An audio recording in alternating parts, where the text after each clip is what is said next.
అందరికీ నమస్కారం అండి. ఇవాళ సోమవారం 18వ తారీఖు 2024 నవంబర్ నెల. చూసారా, ఒక రైతు ఇక్కడ సొరకాయ తోట పెట్టాడు. చూసారా ఎంత బాగుందో, సొరకాయలు బాగా కాసినాయి. చూసారా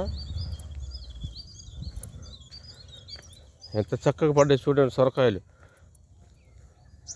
చూసారా, ఇది కొత్త వీడియో, చాలా రోజుల తర్వాత మీ ముందుకు వచ్చాను. దయచేసి అందరూ లైక్ చేయండి, సబ్స్క్రైబ్ చేయండి. చూసారా ఎంత ఉంటాయి తోటలో సొరకాయలు. చూసారా సొరకాయలు చాలా బాగున్నాయి అన్నమాట, ఫ్రెష్. చూసారా కాయలు ఎట్లా ఉన్నాయో. చూసారా ఎంత చక్కగా, చాలా పెద్ద తోట, చాలా పెద్ద ఉంది. రైతులు అడుగుదామంటే లాభదాయకం ఎలా ఉంది అడుగుదాం అనుకున్నాను. చాలా బాగుంది. చూసారా తోట. నచ్చితే లైక్ చేయండి, సబ్స్క్రైబ్ చేయండి. మీ సపోర్ట్ ఎల్లప్పుడూ కావాలండి, సపోర్ట్ చేయండి దయచేసి. చూసారా సొరకాయలు, చూసారా ఎంత బాగుండే. చాలా పెద్ద తోట ఇది, చాలా పెద్ద తోట అన్నమాట. చూసారా.